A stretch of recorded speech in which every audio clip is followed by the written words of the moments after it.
গণভোটের রায় বাস্তবায়ন, তিস্তা মহাপরিকল্পনা বাস্তবায়নের কার্যকর ব্যবস্থা গ্রহণ, সীমান্তে হত্যা এবং পুশিন বন্ধ করা সহ জনদুর্ভোগ নিরসনের দাবিতে রংপুরে বিভাগীয় সমাবেশ করেছে জামায়াতের নেতৃত্বে ১১ দলীয় জোট।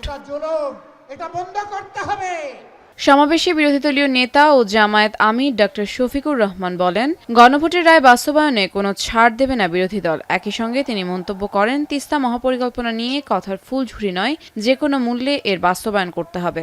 নির্বাচনের আগে জাগো বাহে তিস্তা বাঁচাও এই আন্দোলন করেছে, কিন্তু তিস্তা নিয়ে এই বাজেটে 10 টাকারও কোনো অ্যালোকেশন নেই।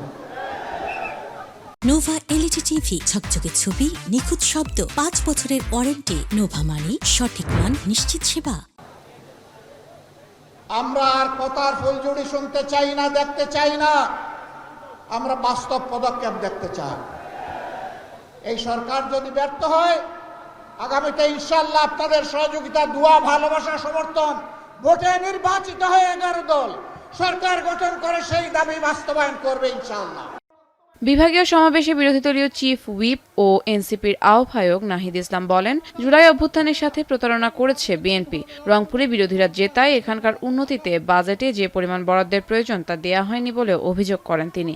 এবারের বাজেটেও বাজেট বৈষম্য করা হয়েছে রংপুর বিভাগের সাথে, এবং রংপুরবাসীর সৌভাগ্য না দুর্ভাগ্য আমি জানি না, এই রংপুর বিভাগের বেশিরভাগ আসন বিরোধী দলের এমপিদের হওয়ার কারণে সেখানে বরাদ্দ পরিকল্পিতভাবে কমিয়ে দেওয়া হয়েছে। এ সময় সীমান্ত হত্যা, পুশিন সহ ভারতের আগ্রাসনের প্রতিবাদ জানিয়ে বক্তব্য রাখেন 11 দলের নেতারা। এখন রংপুর।